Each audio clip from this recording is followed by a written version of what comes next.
کہ بھائی یہ وہ بارگیننگ کرنا چاہتے ہیں, دباؤ ڈالنا چاہتے ہیں اور اپنے کچھ مطالبے بنوانا چاہتے ہیں. انہوں نے کہا جی 1 ارب روپے کی بات کر رہے ہیں, 1 ارب روپے تو چندہ کر کے جمع کیا جا سکتا ہے. اور یہ خود کراچی اتنے ویسے انہیں کھلی چھوٹ دے دی ہے تو 10 ارب روپے بھی چندہ جمع کر سکتے ہیں. اچھا نہیں ہو تو اب جب یہ فوراً ہی اس سے دیکھیے نا, سیاستدان کاروباری لوگوں کی طرح ہوتے ہیں, موقع سے فائدہ اٹھاتے ہیں, ہمیشہ ہاتھ سے جانے نہیں دیتے. اختر مینگل صاحب نے بھی میٹنگ بلا لی ہے, جی ڈی اے نے بھی بلا لی ہے. اچھا جی ڈی اے کے تو اتنے ممبر نہیں ہیں, اور میرا خیال ہے کہ جہانگیر ترین صاحب کو بھیجیں تو کوئی ٹھنڈے ہو ہی جائیں گے, مگر اختر مینگل صاحب کی تو 6 سیٹیں ہیں. اور اختر مینگل صاحب کبھی بھولی ہوئی منزل بھی یاد آتی ہے راہی کو, خلشی ہے جو سینے میں غم مزو, تو کوئی چیف منسٹر بننے کا خواب نکلا تو نہیں ہے دل سے. اور جب اسٹیبلشمنٹ کی مدد سے ہی بننا ہے تو پھر وہ کیوں نہیں بننا چاہیں گے؟ ہر کوئی حصہ وصول کرنا چاہے گا. مینگل صاحب پہلے ناراض ہوتے, پہلے بھی ترین صاحب گئے تھے, آپ کو یاد ہوگا منانے کے لیے. وہ دیکھ کچھ کام ہوا بھی ہے, وہ ان کا جو ہے نا جی مسنگ پرسنز والا ایشو, اس پہ کچھ کام ہوا بھی, اس میں پیچیدگیاں بہت ہیں.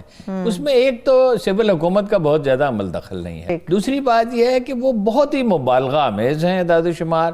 کچھ لوگ افغانستان میں ہیں, کوئی کہیں ہیں, کوئی کسی جگہ پہ ہے, کوئی ملک سے باہر ہیں, ان سب کو شامل کر لیتے ہیں. بہت پیش رفت ہوئی ہے اس میں, بہت سے لوگ برآمد ہوئے ہیں, آئے ہیں اور اپنی معمول کی زندگی گزار رہے ہیں. یہ تو خیر معاملے کا ایک حصہ ہے. جی لیکن اب ایم کیو ایم کا کیا ہے ہارون صاحب؟ ایم کیو ایم کا نہیں, سب کا ہی ہوگا, جو ہوگا سب کا ہی ہوگا. میں نے آپ سے کہا تھا کہ یہ تادیر نہیں چل سکتا. جس طرح توسیع ہوئی, توسیع ہو جاتی, کوئی حرج نہیں تھا. جس طرح توسیع انہوں نے اپنے ہاتھ کاٹ کے دے دیے, سب نے اپنی موت کے پروانے پہ دستخط کر دیے. ٹھیک ہے, یہ کل میں نے آپ سے عرض کیا تھا. بالکل کیا تھا. تو الیکشن ہوں گے میرے خیال میں.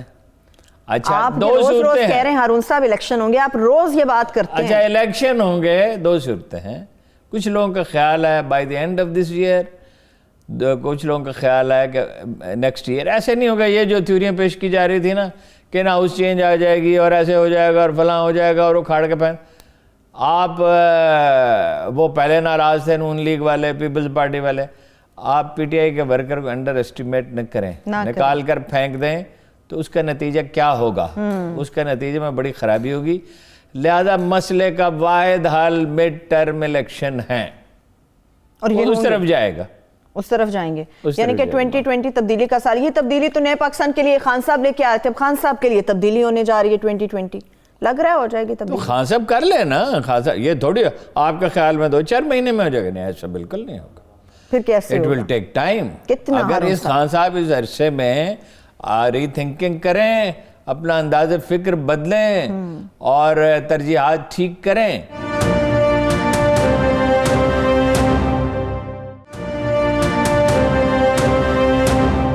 یہ آپ بہت وقت ہو گیا اس چیز کو کہتے ہوئے. خان صاحب کے انداز فکر میں ہی مجھے لگ رہا ہے کوئی مسئلہ ہے. پھر نہ وہ آپ کے سنتے ہیں نہ وہ لوگوں کے سنتے ہیں, وہ بس اپنی منمانی کر رہے ہیں. خیر بالکل ہی نہیں سنتے, ہمیں تو وہ سمجھتے ہیں. نہیں, ان کا مسئلہ کیا انداز کہ ہمارے بدخواہ ہیں. کیا مسئلہ ہے خان صاحب کے انداز فکر؟ خان صاحب کے انداز فکر میں مسئلہ دیکھ, 3 بڑے گریٹ مسلم تھنکر اور بھی ہیں جو ہم نے پڑھے ہیں, ابن جوزی نے اور غزالی نے, اور سب سے بڑھ کر جناب جنہیں ہم داتا گنج بخش کہتے ہیں علی بن عثمان حجویری نے اس چیز سے بحث کی ہے کہ آدمی مغالطے کا شکار کیسے ہوتا ہے.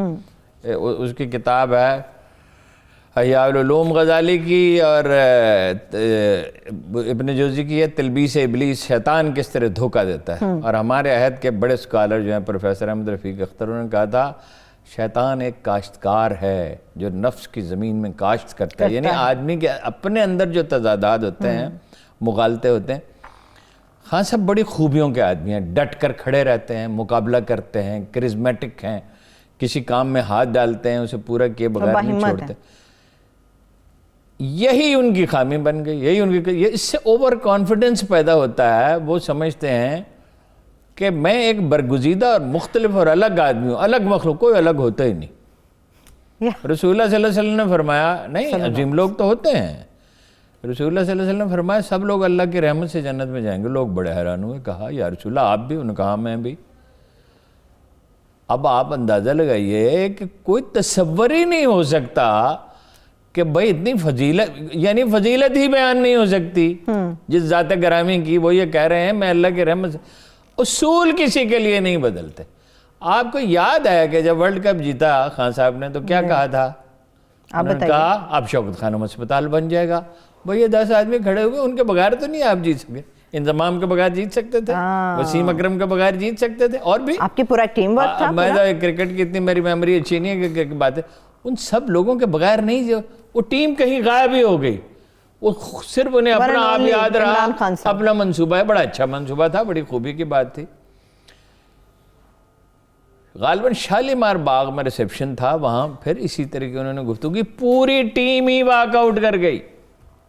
خان صاحب کی اب آدمی کو سوچنا چاہیے, ایک جو بہت زیادہ ورزش کرتے ہیں نا لوگ, وہ بھی بڑے اوور کانفیڈنٹ ہو جاتے ہیں. ان میں بڑی, آپ خان صاحب کو جان بوجھ کے ٹارگٹ کری جا رہے ہیں. وہ ڈیلی دن رات بڑی ایکسرسائز کرتے ہیں. میں معترف ہوں, انہوں نے بڑے کام کیے ہیں, لیکن کوئی انداز فکر کی غلطی ہے نا. دیکھیے مثلاً وہ جرنلسٹوں سے ملتے ہیں, آپ کو پتا ہے ان سے ہاتھ نہیں ملتے. جی بالکل, میرے علم میں یہ بات ہے. ابھی یونیورسٹی والوں کا وفد گیا تھا, انہوں نے کہا جی آئے, خاموشی سے آ کے بیٹھ گئے, کسی سے ہاتھ نہیں ملا. لیڈر گھلنے ملنے والا آدمی تھا. میں نے بہت کئی دفعہ یہ جناب علی کرم اللہ وجہ کا کال سنا ہے کہ آدھی دانائی گھلنے ملنے میں ہے. قائد اعظم کہاں سے چلتے تھے؟ چٹاگانگ سے چترال تک ٹرین میں, ایک زمانے میں اپنی وہ کالی گاڑی میں سفر کرتے تھے, لوگوں سے ملتے تھے, ایک ایک بے شمار لوگوں کو پہچانتے تھے. قائد اعظم کے تو مطلب کیا کہنا چاہیے, پاسنگ بھی نہیں ہے, کوئی کچھ بھی نہیں ان کے مقابلے میں. جس حیرت انگیز بصیرت کے وہ آدمی تھے, جتنی ان کی انٹیگریٹی تھی, کیا خوبصورت, اور کیا ان کا کرزما تھا, اور کیا ان کے یعنی کردار کے بارے میں کہا جاتا تھا کہ کوئی انگلی نہیں اٹھا سکتا اس آدمی کے بارے میں. مگر وہ سارا دن صبح سے شام تک مشقت کرتے, لوگوں سے مشورے کرتے رہتے تھے. کتنی چیزیں انہیں ناگوار گزرتی ہوگی. اور آپ کو بتاؤں صبر کا کیا عالم تھا, پیشنس کا. یہ تو بات بات پہ بگڑتے ہیں اور اتنے غصے میں آ جاتے ہیں. پنڈی میں گیا علامہ مشرقی سے ملنے کے لیے, ان کی خواہش پہ, علامہ مشرقی کی خواہش پہ خود تشریف لے گئے. وہاں بیٹھے, وہ کیمپ لگا ہوا تھا ان کے سیکٹری کے پاس. وہ منٹو صاحب تھے, ان کا پورا نام میں بھول گیا. وہ ینگ آدمی, ان کا جو آنریری سیکٹری تھا, اس کے پاس بیٹھ رہے. 5 منٹ گزر گئے مقررہ وقت میں. اچھا, مثلاً 11 بجے ملنا ہے, 10 منٹ گزر گئے, 15, 20, آدھا گھنٹہ گزر گیا. قائد اعظم نے صرف یہ کہا I think he is busy, اور تشریف لے گئے. کبھی اس کا ذکر نہیں کیا کہ میں گیا. یہ پیشنس چاہیے ہوتی ہے.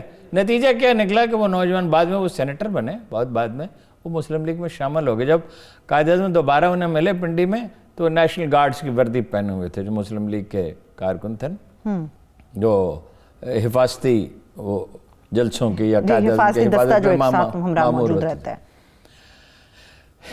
خان صاحب یہ سمجھتے ہیں کہ کچھ سپیشل ہو گئے. مثلا ان کے خیال میں یہ لفظ وہ استعمال کرتے جہانگیر ترین کے لیے, سپیشل آدمی ہے. کیا سپیشل آدمی ہے, یہ الگ ایک مخلوق ہے. اچھا, یہ ایسے رشید کے لیے نہیں کہتے تھے. ایسے رشید کی قربانیاں جہانگیر ترین سے کم نہیں تھی, اور انہیں کہتے تھے فرشتہ صفت آدمی. جو لوگ ان سے ملتے تھے ان کے بارے میں کہتے تھے کہ یہ تو ایک فرشتہ صفت آدمی. کچھ لوگ ہوتے ہیں نا کہ ان میں اتنی اخلاقی خوبیاں ہوتی ہیں کہ لوگ حیران ہی رہ جاتے ہیں. یہ اس کے بارے میں نہیں کہتے تھے, اس پہ تنقید کرتے ہوئے کبھی تامل لینا نہیں ہوتا تھا.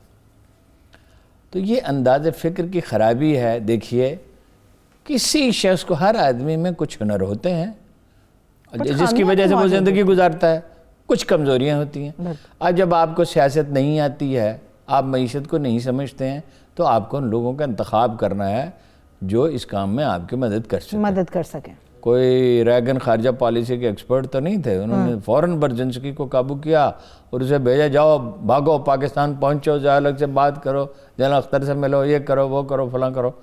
اس کے بغیر تو نہیں ہو سکتا.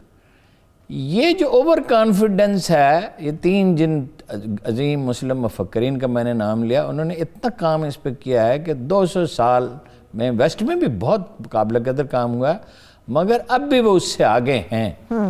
یہ آدمی کا جو ہنر ہے وہی اس کے لیے لفظ استعمال کرتے ہیں حجاب بن جاتا ہے، اس کے راستے کی رکاوٹ بن جاتا ہے.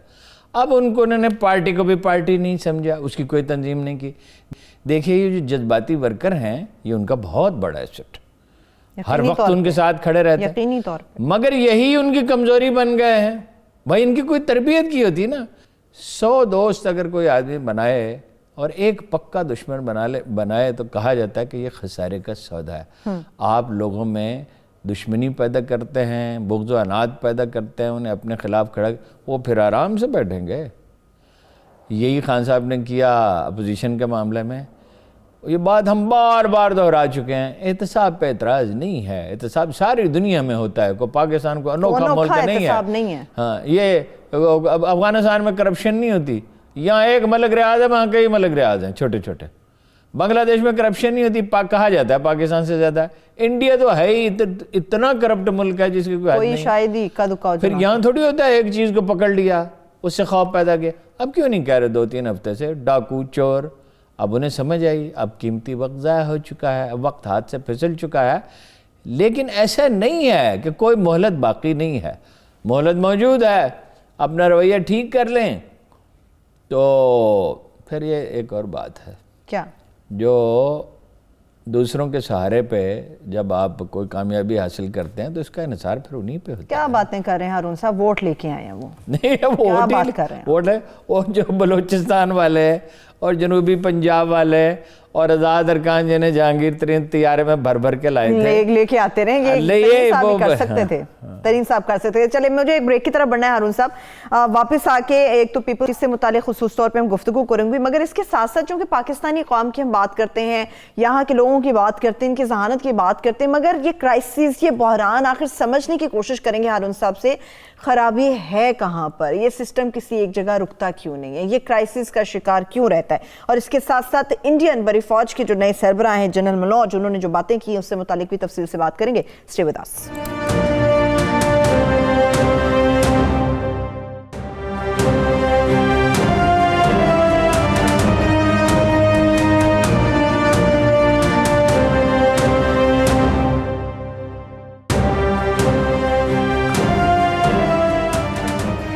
بریک کے بعد ایک بار پھر سے پروگرام میں ہم آپ کو خوش آمدید کہیں گے. جس طرح سے بریک پر جانے سے پہلے ہارون صاحب بات کر رہی تھی، چلیے مان لیا جس طرح سے پاکستانی قوم کی بات کی جاتی، ہمارے انداز کے اوپر بات کی جاتی، ہم ہر شعبے میں باکمال ہیں، ہر چیز میں ہماری صلاحیتیں اپنا لوہا منواتی ہیں، مگر انفارچونیٹلی یہاں پر ایک جو استحکام ہے ہمارے ملک کے اندر وہ نہیں ہو پاتا. خرابی کہاں پر؟ پہلے وہ پچھلے موضوع وائنڈ اپ کر لیں. دیکھیں 3 بنیادی غلطیاں ہیں خان صاحب. یہ خان صاحب نے جو میجر غلطیاں کی ہیں. پہلی بات تو وہی پارٹی کی ہے، پارٹی کی تنظیم نہیں کہ ماڈرن پولیٹیکل پارٹی نہیں ہے جو آج کے عہد کے درکار ہوں، نیچے تک منتخب لوگ ہوں اور جو اس میں سے نسبتاً بہتر لوگ ہیں وہ اوپر ہیں. دوسری بات یہ ہے کہ میڈیا کے معاملے میں ان کا تصور بڑا ہی ناقص ہے. اس کو بلا وجہ 5واں ستون نہیں کہا جاتا اور اس کو بڑھاوا دیا کچھ لوگوں نے جیسے فواد وغیرہ نے. پھر یہ ہے کہ اس معاشرے کی ساخت کو نہیں سمجھتے ٹھیک، اور معاملہ فہمی تو ہے نہیں. مشیروں کا بہت برا انتخاب کیا. یعنی دیکھیں نا ایف بی آر کا چیئرمین جس آدمی کو چنا سارے ملک نے کہا ٹھیک نہیں، پھر اس کو ہٹانا پڑا. 5واں آئی جی ہے اب پنجاب میں. مطلب جب ایک ہی بات ٹھنڈے دل، چوتھا ہے یا 5واں ہے، ٹھنڈے دل سے سوچ کر. تو یہ مشیروں کا انتخاب، میڈیا کے بارے میں ان کا ایٹیچیوڈ اور پارٹی کے بارے میں یہ بنیادی غلطیاں ہیں. اور اس کے بغیر جب تک وہ اس پہ ری تھنکنگ نہیں کریں گے معاملات ٹھیک نہیں ہوں گے. دیکھیے جو آپ نے سوال کیا، کیا دہرائیے ذرا سوال کو. میں نے پوچھا تھا ہارون صاحب، یہ جو آپ نے گفتگو کی اس کے بعد میرا سوال آپ سے یہی تھا کہ ہر چیز میں بہت آگے ہیں، ہر چیز میں ہم لوگ اپنی صلاحیتوں کا لوہا بھی منواتے ہیں، ہر جگہ پہ اپنا جا کے ڈنکا بھی بجا دیتے ہیں. یہ دنیا کی 7 سب سے ذہین قوموں میں سے ایک قوم سمجھی جاتی ہے. کتنا بڑا انکشاف آپ مجھ پہ کر رہے ہیں. انفارچونیٹلی ایسا نظر نہیں آتا. 2 بنیادی مسئلے رہے ہیں شروع سے پاکستان کے، پاکستان کی معیشت اور سیاسی استحکام. قائد اعظم چلے گئے، لیاقت علی خان شہید ہو گئے. لیاقت علی خان کے دور میں ویسے گڑبڑ شروع ہو چکی تھی. اس کے بعد کتنی تیزی سے حکومتیں بدلیں. غلام محمد ہیں، سکندر مرزا ہیں، خواجہ ناظم الدین ہیں، سہروردی ہیں، آئی چندریگر ہیں، اس سے پہلے سہروردی، قدری محمد علی فیروز خانون اتنی تیزی سے حکومتیں بدلتی چلی گئی. سیاسی استحکام کبھی قائم نہیں ہوا کیونکہ مضبوط سیاسی جماعتیں تھی نہیں, سیاسی کلچر تھا ہی نہیں. قوموں کے مزاج اور عادات ایک دن میں نہیں بنتے, صدیوں میں بنتے ہیں. صدیوں میں بنتے ہیں. اچھا, اس کو کبھی ریئلائز ہی نہیں کیا سیاسی جماعتوں نے. یہ ٹھیک ہے کہ فوج بھی اس کے ذمہ دار ہے, وہ آئی, بھٹو صاحب کس کی گود سے اٹھے؟ ایوب خان کی گود, اور نواز شریف ضیاء الحق کی گود سے اٹھے. عمران خان صاحب کے لیے, بھٹو کے لیے بھی موقع تھا, سنہری موقع تھا, انہیں بڑا شاندار موقع ملا تھا کہ وہ تاریخی تبدیل کر دیتے, ان کے منتخب مزاجی نے انہیں کرنے نہیں دیا. ضیاء الحق نے بڑی غلطی, ضیاء الحق تو سارا وقت کرائسس میں گزرا افغانستان میں, بڑی غلطی یہ کی کہ مذہبی طبقے کی سرپرستی کی. ان کے والد عالم دین تھے, وہ سمجھ نہیں سکے کہ یہ جب ہاتھ سے نکل جائے گا تو پھر کیا ہوگا. آج تک اس کا خمیازہ ہم بھگتنا پڑ رہا ہے. اور ہر ایک نے اپنی پسند کی سیاسی قیادتوں کو آگے لانے کی کوشش کی جو بالآخر ناکام ہو, اور ان کی ترجیحات سے بھی وہ. معیشت کا معاملہ یہ تھا, یہاں کوئی معیشت تھی ہی نہیں. تو پھر رونا کس کا؟ سنیں نا, $80 فی کس انکم تھی. جب سیاسی استحکام نہیں ہوتا تو معیشت بھی نہیں ہو سکتی مضبوط. $2 بلین قائد اعظم نے مانگے تھے, جو بالکل صحیح فیصلہ تھا. بعض لوگ اس پہ تنقید کرتے ہیں امریکہ سے. کمیونسٹ بلاک میں نہیں گیا, وہ بڑی دانائی کا مظاہرہ کیا. کمیونزم کو تو بالآخر ناکام ہونا تھا, وہ تو ناکام ہوا. لیکن عدم استحکام کی وجہ سے انڈسٹری کی بنیادیں نہیں رکھی جا سکیں. انڈیا میں مضبوط ادارے قائم ہوئے, تعلیمی ادارے ایسے قائم ہوئے, ٹیکنیکل ادارے بھی ایسے قائم, سائنسی ادارے بھی قائم ہوئے. جو پہلے 30 ہماری صلاحیت ان سے زیادہ تھی. پہلے 30 سال ہماری شرح نمو ان سے بہت زیادہ تھی. لیکن اگر تعلیم بھی نہیں ہے اور انڈسٹری بھی نہیں ہے, دو چیزیں ہیں, تعلیم بھی نہیں ہے اور انڈسٹری بھی نہیں ہے, تو ظاہر ملک محتاج رہے گا نا. پھر آپ کو کشکول پھیلانا پڑے گا دوسروں کے سامنے. اپنے پاؤں پہ آپ کیسے کھڑے ہوں گے؟ جب آپ پاؤں پہ ہی نہیں کھڑے ہوں گے تو آگے بڑھنے کا سوال ہی کیا پیدا ہوتا ہے. ایوب خان کے دور میں صنعت کی بنیادیں رکھی گئیں, مگر جدید صنعت کی بنیاد رکھی. مگر اس کے بعد کیا ہوا؟ بھٹو صاحب نے قومیہ لیا صنعت کو, نیشنلائز کر لیا. سرمایہ دار اس وقت سے آج تک اس کا خوف دور ہو سکا ہی نہیں ہو سکا. وہ آئندہ حکومتوں نے بھی کوئی, حکومت کا کام کیا ہوتا ہے؟ ملک کا دفاع, ٹیکس کلیکشن, نظام انصاف. نہ ہم نے نظام انصاف قائم کیا. دیکھیے وہ کوئی واقعہ المناک ہو جاتا ہے, جیسے قصور میں ہو گیا تھا, ساری حکومت لگی ہوئی ہے وزیر اعلیٰ. بھائی یہ ایس ایچ او کا کام ہے. اگر آپ نے ٹھیک پولیس بنائی ہوتی تو ایس ایچ او کے لیول پہ ہو جاتا ہے, مگر آپ نے تو پولیس کو کبھی آزاد کیا ہی نہیں. خان صاحب نے بھی نہیں کیا. باتیں بہت تھی خان صاحب کی, نہیں کیا. ایک مسئلہ پاکستان کا عجیب و غریب ہے, دو بہت عجیب مسئلے ہیں جو دنیا کے کسی اور ملک میں نے اس طرح نہیں دیکھتا. جیسے کہ ایک تو یہ 2 نظریاتی گروہ پیدا ہو گئے. ایک لیفٹسٹ, انہوں نے کہا یہاں کمیونزم آنا چاہیے. وہ اللہ کا بندو, کمیونزم اور پاکستان. ہیرلڈ کا نے ایک سروے کیا تھا, ڈان کا ایک میگزین ہے ہیرلڈ, اور انہوں نے یہ کہا کہ اگر ہم نے خود نہ کیا ہوتا تو کبھی نہ چھاپتے. ہم اس پہ یقین نہ کرتے. 98% لوگوں نے کہا ملک کو شرعی قوانین چاہیے. یہاں کمیونزم. ایک جو یہ مولوی صاحبان اٹھ کے کھڑے ہو گئے اور اس کی اتنی خرابی انہوں نے پیدا کی. او بھائی یہ سیاست کا ایجنڈا نہیں ہے جو آپ پہ رہے. سیاست کا ایجنڈا مختصر ہوتا ہے, جو بھی میں نے آپ نے بیان کیا ہے. سیاست کا ایجنڈا, اس کے نتیجے. ان میں سب سے لائق آدمی کون تھا, صاف ستھرا بھی تھا, سید ابوالعلا مودودی. اب کہاں مجھے تحریک خاکسار تقریباً بن چکی ہے جماعت اسلامی, اور مسلسل زوال, حالانکہ خدمت خلق میں اور تعلیم میں ان کی بڑی زبردست خدمات موجود ہیں ان کی. مگر بھائی ایک مذہبی پارٹی کو لوگ ووٹ نہیں دیتے. سیاسی پارٹی وہ ہوتی ہے جس میں تمام لوگ شامل ہوں, حتیٰ کہ اقلیتوں کے لوگ بھی خوش دلی سے شامل ہوں, جیسے قائد اعظم کے ساتھ شامل تھے. ایک یہ لیفٹ کے لوگ تھے, یہ کسی زمانے میں کمیونسٹ ہوا کرتے تھے, بڑے فخر کہتے تھے لیننسٹ مارکسسٹ کمیونسٹ ہیں. پھر یہ پتہ نہیں کیا ہوا, پھر یہ سوشلسٹ ہو گئے, پھر یہ کچھ اسلامی سوشلسٹ بھی ہو گئے. یہ پتہ نہیں اسلامی سوشلزم کیا چیز ہوتی ہے. پھر یہ سیکولر ہو گئے. انہوں نے کہا قائد اعظم تو سیکولر تھے جی, اور یہ اور وہ. تو یہ سوال سب سے پہلے میں نے اٹھایا کہ پوری زندگی میں ایک دفعہ لفظ سیکولرزم قائد اعظم نے کبھی استعمال ہی نہیں کیا. رواداری کی تو حد ہے. قائد اعظم جیسا ٹالرنٹ آدمی تو وہ تو کبھی ذاتی مخالف پہ بھی تنقید نہیں کرتے تھے, بہت کم واقعات ہیں. اور انہوں نے اپنی کابینہ میں غیر مسلم وزراء کو شامل کیا, اور شامل وہ قائد اعظم کی کابینہ ایسی نہیں تھی, لیاقت علی خان کابینہ تو گورنر جنرل تھے, مگر ان کی مرضی سے شامل ہوئے نا, کہ جو بے اختیار ہو, بے اختیار نہیں. انہوں نے کس کو وزیر خارجہ بنا, اور ایک شودر تھا اس کو بھی بنایا. رواداری میں تو کوئی حد نہیں ہے, اور مسلمانوں کا رواداری سیکھنے کے لیے سیکولرزم کی کوئی ضرورت نہیں ہے. قائد اعظم نے کہا تھا لارڈ ماؤنٹ بیٹن سے, ہم نے یہ سبق 1400 سال پہلے سیکھ لیا تھا. ان سے زیادہ کون روادار تھا, اور ان سے کون زیادہ اقلیتوں کا خیال رکھنا.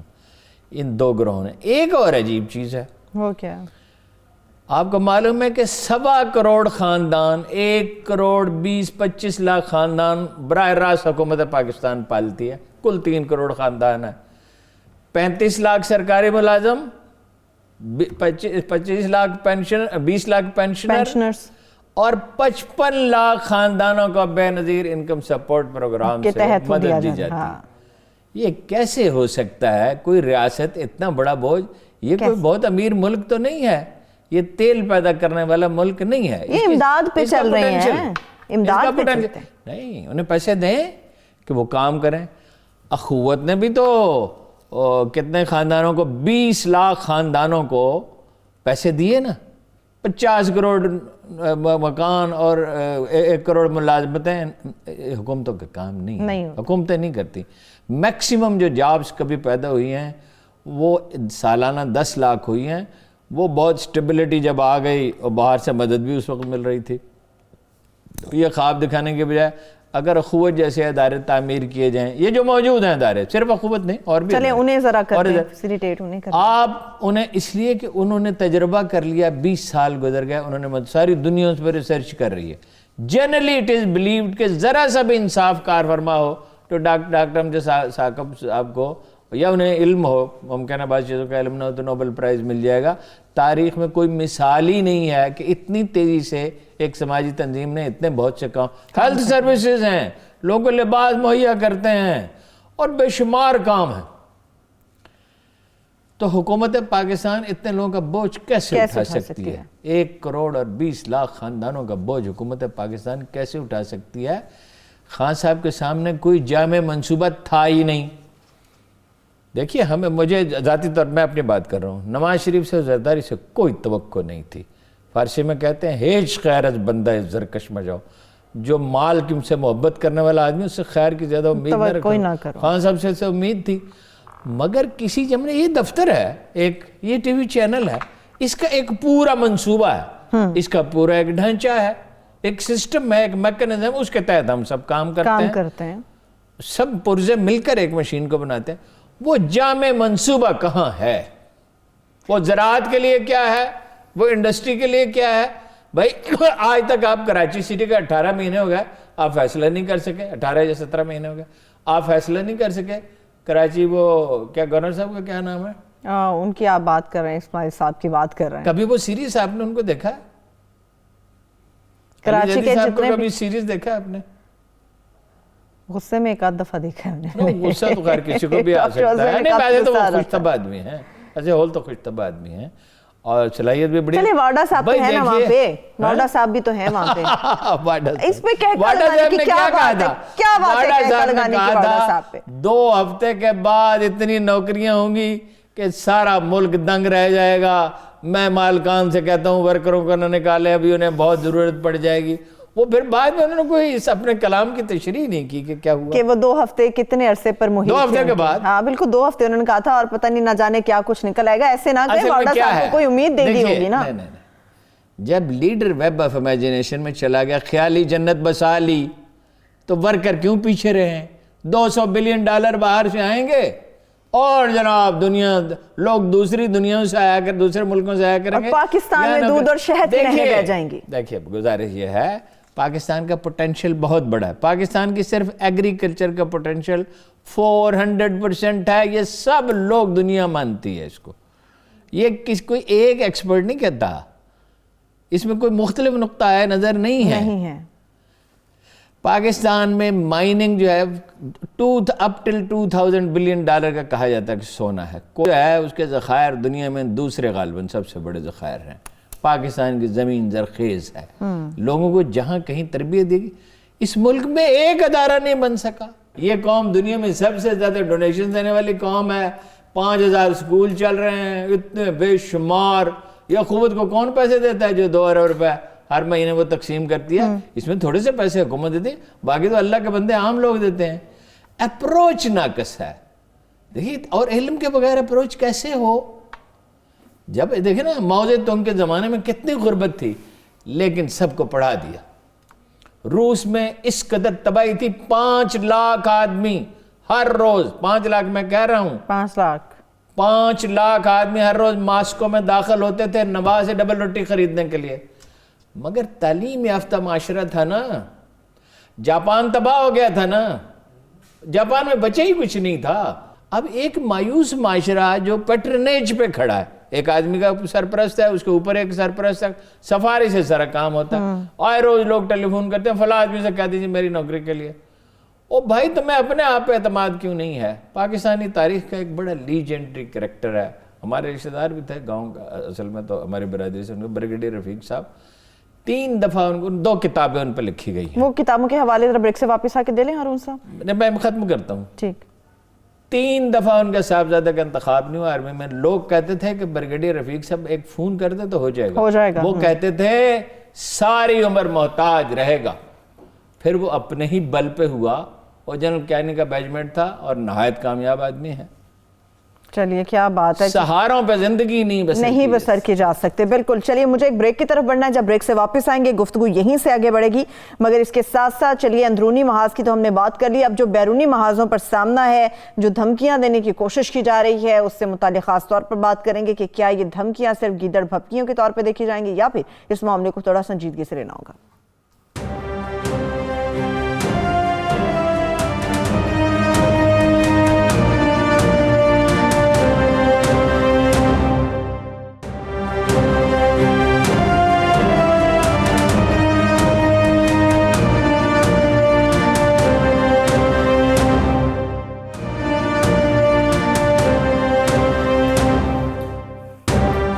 بریک کے بعد ایک بار پھر سے پروگرام میں ہم آپ کو خوش آمدید کہیں گے. چلیے ہارون صاحب, میں آپ کی سب باتوں سے اتفاق کر لیتی ہوں, لیکن ایک بات ہے کہ جامع منصوبے کی آپ نے بات کی تھی. اس جامع منصوبوں کو مکمل کرنے کے لیے بڑے وہ کریڈیبل قسم کے خان صاحب لوگ لے کے آتے, نہیں وہ کامیاب ہوئے, وہ ایک الگ بات ہے. اب مجھے یہ بتائیں, یہ جو آپ ہر روز مجھے دیکھنے والوں کو مڈ ٹرم انتخابات کی بات کرتے ہیں, اس کے علاوہ کوئی آپشن نہیں ہے؟ تھوڑی تسلی دیں. بڑی مجبوری سے ہی آپ اتفاق مجھ سے کرتے ہیں, کوئی بھی آسانی سے اتفاق آپ کی باتوں سے اتفاق بڑا مشکل ہوتا ہے ہارون صاحب. بات یہ ہے کہ مڈ ٹرم الیکشن فوری طور پہ نہیں ہوں گے.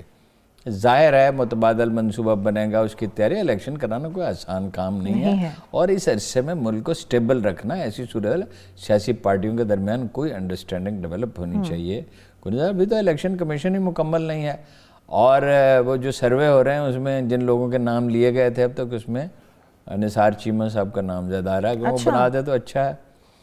اس لیے نثار چیمہ کے بارے میں ہم کہہ سکتے ہیں یقین کے ساتھ بڑی حد تک, میرا خیال ہے 90% لوگ اس سے ایگری کریں گے کہ بھائی وہ کسی کی حمایت یا مخالفت نہیں کریں گے. ان سے بھی بہتر بعض چند آدمی موجود ہیں, لیکن وہ چونکہ زیر بحث ہی نہیں آئے. ان جیسے یا ان سے بہتر بھی چند لوگ موجود, وہ زیر بحث ہی نہیں آئے. جو لوگ زیر بحث آئے ہیں, جن پہ اعتماد کیا جیسے, تو فوری نہیں ہوں گے, یا تو سال کے آخر میں ہوں گے, اگلے سال کے شروع میں ہوں گے. بظاہر اس کے کوئی معجزہ ہو جائے, بظاہر اس کے سوا کوئی اور دوسرا چارہ نظر نہیں آتا. ٹھیک ہے ہارون, لیکن یہ بہت سلیقہ مندی سے ہونی چاہیے, پارٹیوں کے درمیان انڈرسٹینڈنگ ہونی چاہیے. اگر اگلے الیکشن کے بعد یہی بک بک ہونی, میں معافی چاہتا ہوں اس سخت لفظ کے لیے, پھر یہی اعتراضات ہونے ہیں, تو پھر کیا فائدہ ہوگا؟ تو پھر تو کوئی فائدہ نہیں ہے یہ مڈ ٹرم انتخابات کا بھی. لیکن ہارون صاحب کہا جاتا ہے, لیکن یہ جو سمجھتے ہیں نا لوگ, اب خوش فہمی پیدا یہ ہو گئی ہے کہ نواز شریف صاحب اقتدار میں آ جائیں گے. میں یہی بات کرنے تھے ہارون صاحب, کہا جاتا ہے کہ شاید پیپلز پارٹی اور نواز لیگ نے اچھا پرفارم نہیں کیا تو خان صاحب اقتدار کی کرسی پر آ کر بیٹھے ہیں. اب دوسرا کیا آپشن ہے؟ نواز شریف صاحب کا نام پھر سامنے آ رہا ہے کہ ہو سکتا ہے کہ ایسی صورتحال بن جائے. نواز شریف صاحب جب تک بھارتی اس خطے میں بھارتی بالادستی کے غلبے سے دستبردار نہیں ہوں گے، نہ یہ قوم انہیں قبول کرے گی، نہ اسٹیبلشمنٹ قبول کرے گی، اس کا سوال ہی پیدا نہیں ہوتا۔ یہ جو انہوں نے ملاقات کیا نا احمد کرزئی سے، میں سمجھتا ہوں یہ بہت بڑا بلنڈر ہے۔ ان کے انداز فکر میں یہ مسئلہ ضدی وہ بھی بہت ہے، ٹھیک ہے، لیکن وہ آج بھی مانتے ہیں کہ نواز شریف صاحب کی پاپولیرٹی ان کی آج بھی وہیں کی وہیں کھڑی ہے، وہ جہاں کھڑے ہوتے ہیں وہیں سے پنجاب میں ان کے ووٹوں میں کوئی کمی نہیں ہوئی بلکہ اضافہ ہوا ہے۔ یہ حالیہ واقعات کے بعد میں نہیں کہہ سکتا کمی ہوئی ہو، لیکن 2 مہینے پہلے تک تو جو سروے ہو رہے تھے ان کے ووٹوں میں 2.5% اضافہ ہوا۔ تو خان صاحب کے لیے بڑا لمحہ فکری ہے جس کو وہ مکمل طور پر نظر انداز کریں۔ اچھا، آپ نے بھارت کی بات کی ہارون صاحب، یہ جو بھارت کی طرف سے دھمکیاں دی جا رہی ہیں نپے تلے الفاظ میں کہوں گی یا پھر کھلم کھلا، آپ کیا سمجھتے ہیں سنجیدہ لینا چاہیے جو انہوں نے کہا ہے کہ جی بھئی ہماری پارلیمان اگر یہ حکم دیتی ہے کہ پاکستان کے زیر انتظام کشمیر کے اوپر کارروائی کی جائے اور انہیں اپنا حصہ بنا لیا جائے، تو یہ سنجیدہ لے لیں اس کو؟ یہ سوال کے جواب میں انہوں نے کہا ہے، انہوں نے کوئی بیان جاری نہیں کیا، نہیں بیان جاری نہیں کیا، لیکن ان کی بات کہا سوال کے جواب میں۔ اور پنجابی میں کہتے ہیں وہ دن ڈبا جس دن کوڑی چڑھے کبا، وہ دن بیت گئے جب انڈیا پاکستان پہ، وہ ہمیشہ سوچتے رہتے ہیں کہ اس علاقے میں تھوڑی سی کارروائی کر لیں، کوئی سرجیکل سٹرائک کریں، کوئی یہ کریں، کوئی تھوڑا پاکستان پہ دباؤ ڈالیں، ان کا منصوبہ اور ہے۔ اور وہ اگر پورا ہوگا تو ہماری وجہ سے پورا انڈیا نہیں کر سکتا، انڈیا ہمارا کچھ بگاڑ نہیں سکتا، ان کا نہیں، ان کے پاکستانی آرمی کا اور انڈین آرمی کا کوئی میچ ہی نہیں ہے۔ یہ کیا فروری کی 27 تاریخ تھی، انہوں نے دیکھ لیا تھا تماشا، دنیا کے بہترین طیارے وہ لے کر آئے تو نتیجہ کیا نکلا، اور ظاہر انہوں نے بہترین پائلٹ بھیجے ہوں گے، اور 2 جہاز نہیں تھے، وہ تو تفصیلات کبھی آئی نہیں، ادھر سے 75 جہاز تھے، ادھر سے بھی کوئی 50-55 جہاز تھے، وہ تو ایک ایسا تماشا ہوتا کہ دنیا دنگ ہی رہ جاتی۔ وہ نہیں، ہماری اپنی دیکھیے ایک ہماری فرقہ واریت ہے جو خدا کا شکر ہے کچھ کم ہوئی ہے الحمدللہ، اور وہ انتہا پسند گروہ کمزور ہوتے جا رہے ہیں، لیکن ہے فرقہ واریت اب بھی ہے۔ اور دوسرا یہ لسانی نسلی تقسیم، یہ بلوچستان یہ نئی ریاستوں میں ہوتا ہے، لیکن اس کو ہمیں چوکنا ہونا چاہیے۔ دیکھیے پنجاب کو اس کے لیے سیکریفائز کرنا چاہیے، اس نے کیا بھی ہے اور بھی سیکریفائز کرنا چاہیے۔ اور جب تک ایک پاکستانی قومیت کا تصور نہیں ابھرے گا، اس میں وقت لگا کرتا ہے ہمیشہ۔ ابراہم لنکن کو قتل کر دیا گیا تھا، جو ان کا سب سے بڑا اخلاقی استعارہ ہے امریکی تاریخ کا، اس لیے کہ جنوب کے لوگ انہیں پسند نہیں کرتے تھے۔ پاکستان کو مان لیا مگر گاندھی جی کو قتل کر دیا نا، اس لیے کہ ان کا اجتماعی ضمیر اسے قبول نہیں کرتا تھا۔ قوموں کی تربیت کرنی پڑتی ہے، ہم نے اپنی قوم کی کوئی تربیت نہیں کی ہے۔ ان کا منصوبہ کیا ہے؟ ان کا وہ جو چاہتے ہیں، منصوبہ کیا؟ منصوبہ وہ کیا خاک بنائیں گے، اب کیا منصوبہ بنائیں گے؟ اب تو وہ خود کو سنبھال لیں تو بہت بڑی بات ہے، ان کے اندر وہ اندر اتنی شکست و ریخت ہے، اس کو اب نہیں سنبھال سکتا انڈیا۔ ان کا منصوبہ یہ ہے پختونخوا جو ہے وہ الگ ہو جائے خدا نخواستہ، اور وہ افغانستان کے ساتھ ایک کنفیڈریشن کسی اس کی شکل ہو جائے، پنجاب الگ ہو جائے، سندھ الگ ہو جائے، بلوچستان الگ ہو جائے، یہ ہے ان کا خواب۔ مگر بلوچستان میں تو پچھلے 10-12 سال سے مسلسل اور متواتر صورتحال بہتر ہو رہی ہے، اللہ کا بڑا۔ کراچی میں وہ چاہتے تھے پاکستان، ان کا طریقہ کار کیا ہے؟ پاکستانی معیشت کو تباہ کیا جائے گا۔ کراچی تو نکل گیا ان کے ہاتھ سے، جو کراچی کی تباہی پر تلے ہوئے تھے۔ بھارتی خواب پورا نہیں ہو سکتا۔ اگر کوئی خرابی ہوگی، ہم اگر جھک ماریں گے تو ہوگی، انڈیا کچھ نہیں کرے۔ لیکن یہ بھی تو جس طرح سے آپ نے بھی ابھی ذکر کیا ہارون صاحب، اندرونی طور پہ انڈیا بڑی اندر ان کے ٹوٹ پھوٹ ہو رہی ہے۔ میں معافی چاہتا ہوں، جی ایک اور بڑی تبدیلی ہے، امریکیوں نے اس بات کو ریئلائز کر لیا پاکستان کے بغیر افغانستان میں کچھ نہیں ہو سکتا۔ یہ ٹھیک ہے، یہ پاکستان کے بغیر نہیں ہو سکتا۔ اور یہ سی پر آپ کا کیا خیال ہے کہ اس خطے کا کوئی نیا نقشہ جو چین کے بغیر بن سکتا ہے؟ وہ دوسری بڑی طاقت ہے، اور وہ تو کسی کا مقروض نہیں ہے، ساری دنیا اس کی مقروض ہے، اور وہ نمبر 1 معاشی قوت بننے والا ہے، دنیا کی نمبر 1 اقتصادی قوت بننے والا ہے، اور وہ گوادر کی بندرگاہ ہے، اور یہ سی پیک ہے، یہ سب کچھ لپیٹ دے گا چین۔ بہت شکریہ ہارون صاحب آپ کے بھی وقت کا، اس کے ساتھ ہی مجھے بھی اجازت دیجیے، اپنا بہت سارا خیال رکھیے، انشاءاللہ تعالیٰ اگلے ہفتے ایک بار پھر سے آپ کے سامنے آئیں گے بہت سارے اہم موضوع اور موضوعات کے ساتھ، بہت ساری اہم تجزیے کے ساتھ۔ اپنا تب تک کے لیے خیال رکھیے، بہت شکریہ، خدا حافظ۔